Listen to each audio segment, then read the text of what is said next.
কোনো ওয়ারিশান সম্পত্তির অনুকূলে ওয়ারিশরা নিজেদের মধ্যে গ্যাঞ্জাম কিংবা সম্পত্তির ভাগ বন্টন নিয়ে সমস্যা থাকার কারণে যদি কোনো কারণে বন্টন দলিল কিংবা বাটোয়ারা দলিল তৈরি করতে না পারে, তাহলে যে কোনো ওয়ারিশ ইচ্ছা করলেই ওই নির্দিষ্ট সম্পত্তিগুলোতে তার যেটুকু অংশ রয়েছে সেইটুকু অংশ তিনি দুইটি বিকল্প পদ্ধতি অবলম্বন করে রাষ্ট্রীয়ভাবে মালিকানা অর্জন করতে পারবেন এবং পরবর্তীতে ওই সকল সম্পত্তি তিনি অন্য যে সকল সম্পত্তি রয়েছে সেই সকল সম্পত্তির মতো ব্যবহার করতে পারবেন।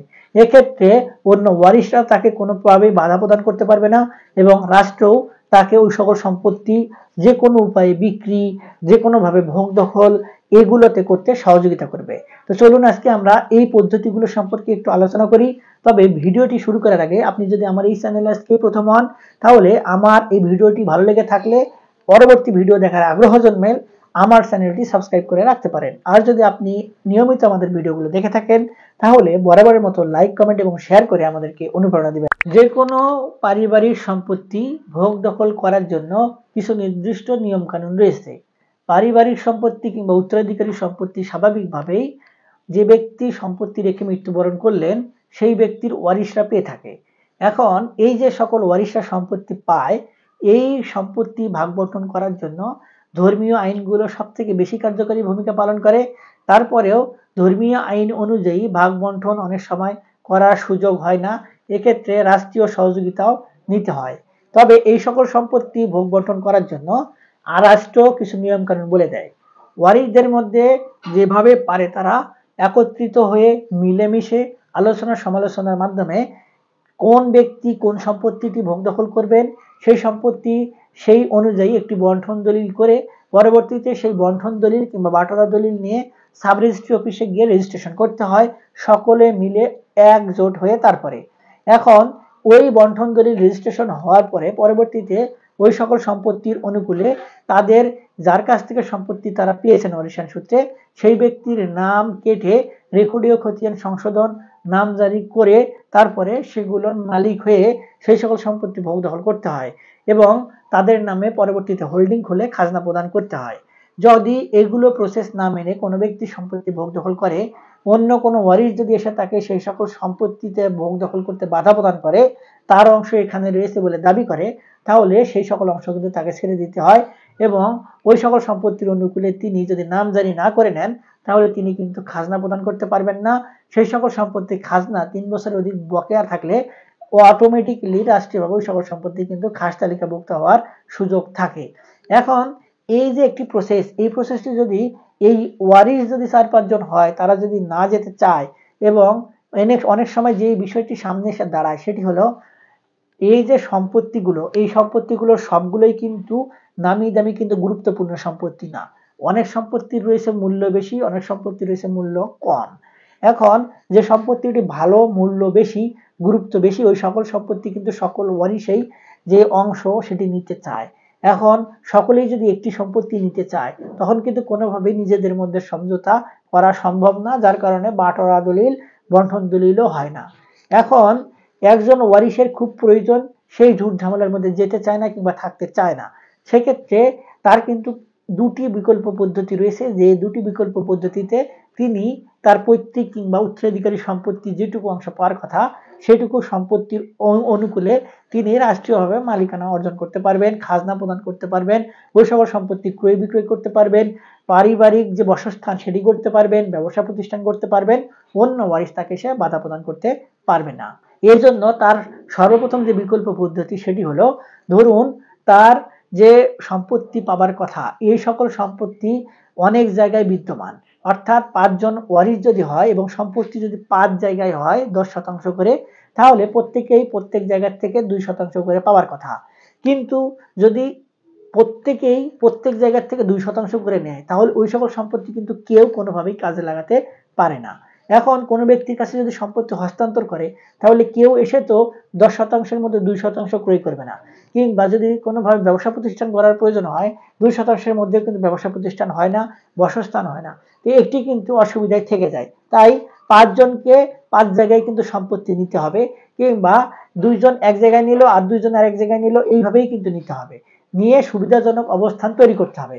কিন্তু যদি কোনোভাবে এই সুবিধাজনক অবস্থান তৈরি না হয় তাহলে একজন ওয়ারিশ ইচ্ছা করলেই তিনি যে 5 জায়গার থেকে 2% করে পাবার কথা, ওই 2% অনুকূলে নামজারির জন্য আবেদন করতে পারবেন এসিল্যান্ড অফিসে। এখন এসিল্যান্ড অফিস পরবর্তীতে কিন্তু একটি শুনানির ডেট দিবেন, যে নামজারির জন্য যে শুনানির আয়োজন করা হয়। এখন শুনানিতে অংশগ্রহণের পরে ওই যে ব্যক্তি নামজারির জন্য আবেদন করলেন, ওই ব্যক্তি কিন্তু ওই এসিল্যান্ড অফিস থেকে প্রাথমিকভাবেই নামজারি পাওয়ার কথা না। ওয়েসিল্যান্ড অফিস থেকে তাকে বলা হবে আপনারা ওয়ারিশান বন্টন দলিল করে আসেন, তারপরে আপনাকে নামজারি করে দেওয়া হবে। এখন এক্ষেত্রে আপনার একটি সুযোগ রয়েছে, এসিল্যান্ড অফিসকে আপনি যদি কোনোভাবে বুঝাতে চান যে আপনারা ওয়ারিশ যারা রয়েছেন তারা নিজেদের মধ্যে কোনোভাবে ওয়ারিশান বন্টন দলিল করতে পারছেন না, যার কারণে এই সকল সম্পত্তির অনুকূলে তার খাজনা বকেয়া পড়ে যাচ্ছে, তিনি বাসস্থান তৈরি করতে পারছেন না, তার নানাবিধ সমস্যা তৈরি হচ্ছে। এটি যদি আপনারা কোনোভাবে বুঝাতে পারেন, তাহলে যদি কোনোভাবে এসিল্যান্ড অফিস কনভেন্স হয়, তাহলে আপনার ওই সকল সম্পত্তির অনুকূলে আপনি যে 2% করে পাবার কথা, এটির যথেষ্ট প্রমাণ স্বরূপ আপনাকে কিন্তু নামজারি করে দেওয়ার ব্যবস্থা গ্রহণ করা হবে। এবং এক্ষেত্রে বাকি যে অংশটুকু রয়েছে ওই অংশটুকু নিশ্চিত করতে হবে যে আপনার অন্য ওয়ারিশরাও তাদের অংশ ঠিকঠাক মতো পাবে আপনাকে যদি নামজারি করে দেওয়া হয়। এবং এজন্য আপনাকে যে কাগজগুলো প্রয়োজন হবে সেগুলো হচ্ছে, আপনার একটি ওয়ারিশান সনদ সংগ্রহ করতে হবে, যে ওয়ারিশান সনদে আপনাদের সকল ওয়ারিশদের নাম ঠিকঠাক মতো থাকবে। এবং এই ওয়ারিশান সনদ আপনার ইউনিয়ন চেয়ারম্যান কিংবা উপজেলা চেয়ারম্যান কিংবা সিটি কর্পোরেশন হলে সিটি কর্পোরেশন থেকে সংগ্রহ করার সুযোগ রয়েছে। তার পরবর্তীতে আপনি যে সকল সম্পত্তিতে অংশ পাওয়ার কথা, সেই সকল সম্পত্তি আপনি যে ব্যক্তির কাছ থেকে পাচ্ছেন, সেই ব্যক্তি যে ওই সকল সম্পত্তির মালিক, এই মর্মে যে দলিল দস্তাবেজ কিংবা খতিয়ান রয়েছে সেগুলোও সংগ্রহ করে আপনার এসিল্যান্ড অফিসে জমা দিতে হবে। তার পরিপ্রেক্ষিতেই আপনাকে কিন্তু নামজারি করে দেওয়া হবে। এক্ষেত্রে আরেকটি সুযোগ রয়েছে, সেটি হলো আপনার ওয়ারিশরা যখন দেখবে যে আপনি প্রত্যেক দাগ থেকে 2% করে নামজারি করে নিচ্ছেন, তখন কিন্তু তারা চিন্তাগ্রস্ত হবে। তারা কিন্তু মনে করবে এটি যে যেহেতু আমার অন্য ওয়ারিশ সকল অংশ সম্পত্তি থেকে 2% করে নিচ্ছে, সেক্ষেত্রে অন্য ওয়ারিশরা কিন্তু এটি চিন্তা করার কথা, যেহেতু 2% করে নিচ্ছে, সেক্ষেত্রে পরবর্তীতে ভাগ বন্টন করতে কিন্তু ঝামেলা তৈরি হবে এবং 2% সম্পত্তি কিন্তু কেউ কোনোভাবে ক্রয় করতে রাজি হবে না কিংবা সুবিধাজনক অবস্থান থেকে ভোগ দখল করা যাবে না। তাই তারা বিপদে পড়ে হোক, বাধ্য হয়ে হোক, কিংবা তারা যে সকল সম্পত্তি পাবার কথা সেগুলো সুবিধাজনক অবস্থানে নেওয়ার কারণেই হোক আপনাকে কিন্তু অনুরোধ করতে পারে, কিংবা নিজেদের মধ্যে আপোষে বসার জন্য যে প্রস্তাব সেটিও দিতে পারে, কিংবা আপনার অনুকূলে এই সকল সম্পত্তি নামজারির আগে যেভাবে বন্টন দলিল কিংবা বাটোয়ারা দলিল তৈরি হওয়ার কথা সেগুলো তৈরি করার প্রস্তাবও আসতে পারে, কিংবা নিজেদের মধ্যে এতদিনের যে সমস্যা, এই সমস্যারও সমাধান হওয়ার সুযোগ রয়েছে। এবং আরেকটি দ্বিতীয় বিকল্প পদ্ধতি রয়েছে, সেই বিকল্প পদ্ধতিটা হলো, যদি আপনার কোনোভাবে এই যে নামজারির আবেদন আপনি এসিল্যান্ড অফিসে করেও কোনোভাবে সুরাহা না পান, কিংবা আপনি এসিল্যান্ড অফিসে জানি নাই, তারপরেও কিন্তু আপনার জুডিশিয়াল ম্যাজিস্ট্রেট অধীনে আপনার এই সকল সম্পত্তি ভাগ বন্টন ঠিকঠাক মতো হচ্ছে না, ওয়ারিশরা নিজেদের মধ্যে বন্টন দলিল করছে না, এই বিষয়গুলো নিয়ে একটি বিচারের জন্য আবেদন করতে পারেন। এবং রাষ্ট্রীয় অধিগ্রহণ এবং প্রজাস্বত্ব আইন অনুযায়ী কিন্তু আপনি ওই সকল সম্পত্তির অনুকূলে আদালতের শরণাপন্ন হয়ে আপনার অন্য যে সকল ওয়ারিশ রয়েছে তাদেরকে বিবাদী করে বন্টন দলিল কিংবা বাটোয়ারা দলিলের জন্য আবেদন করতে পারবেন কিংবা মামলা করতে পারবেন। পরবর্তীতে আদালত থেকে আপনার এই আবেদনের প্রেক্ষিতে সরেজমিনে গিয়ে তদন্ত করে তারপরে আপনার ওই সকল সম্পত্তির অনুকূলে আপনাকে কিন্তু বাটোয়ারা দলিল করে দেওয়া হবে। যদিও বা এই প্রসেসটি একটু লং প্রসেস, কিন্তু এখান থেকে যখন সম্পত্তির অনুকূলে বাটোয়ারা দলিল কিংবা নির্দেশনা হয়ে বের হয়ে আসবে, তখন কিন্তু সেটি স্বচ্ছ হবে এবং এটি নিয়ে পরবর্তীতে প্রশ্ন তোলার কোনো সুযোগ থাকবে না। এবং অন্য কোনো ওয়ারিশ যদি আবেদন করে যে এই সকল ভাগ বন্টন আমি মানি না, যেটি পক্ষান্তরে মিলেমিশে হয়, সেই মিলেমিশে হওয়ার কারণে পরবর্তীতে অন্য ওয়ারিশ যদি এসে আবেদন করে যে এই বন্টন দলিল আমি মানি না, তখন কিন্তু বাতিল হয়ে যায়। কিন্তু আদালত থেকে যখন এই বন্টন দলিল কিংবা বাটোয়ারা দলিল বের হয়ে আসবে, তখন কিন্তু আর কারো কোনো এই ধরনের করার সুযোগ থাকবে না। এবং আদালত থেকে কিন্তু স্বাভাবিকভাবে 2টি ডিগ্রি প্রদান করা হয়।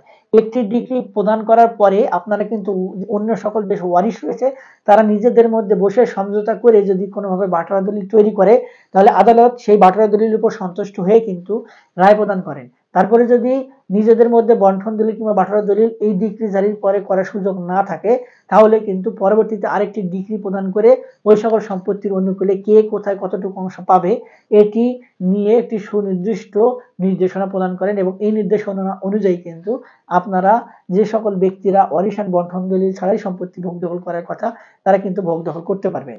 তো এই যে দুটি বিকল্প পদ্ধতি, এই দুটি বিকল্প পদ্ধতি অবলম্বন করে যদি আপনারা কোনোভাবে ওয়ারিশান বন্টন দলিল তৈরি করতে না পারেন, তাহলে আপনাদের ওয়ারিশান সম্পত্তিগুলো কিন্তু নিয়ে আপনারা ভোগ দখল করতে পারবেন, এবং ওই সকল সম্পত্তি নিয়ে পরবর্তীতে এই সকল বিষয়ের উপর প্রতিপালন করে আপনারা কিন্তু ব্যবসা প্রতিষ্ঠান বলুন, ঘর বাড়ি তৈরি করার কথা বলুন, কিংবা অন্য কারো কাছে বিক্রি করার কথাই বলুন, এগুলো নিশ্চিন্তে করতে পারবেন। তো আশা করি ভিউয়ার্স আপনারা বিষয়টি বুঝতে পেরেছেন। তারপরে যদি এই সংক্রান্ত বিষয় নিয়ে আপনাদের আরো কোনো সহযোগিতার প্রয়োজন হয়, তাহলে আমরা কিন্তু কনসালটেন্সি দিয়ে থাকি। সেক্ষেত্রে আমাদের কনসালটেন্সি নিতে চাইলে আমাদের ভিডিওর নিচে কমেন্ট বক্সে এসে সেখানে কমেন্টস করবেন, আমরা আপনাদের সঙ্গে যোগাযোগ করার চেষ্টা করব। আজকে এ পর্যন্তই, দেখা হবে সামনে নতুন কোনো ভিডিওতে। ততদিন পর্যন্ত ভালো থাকবেন, ধন্যবাদ।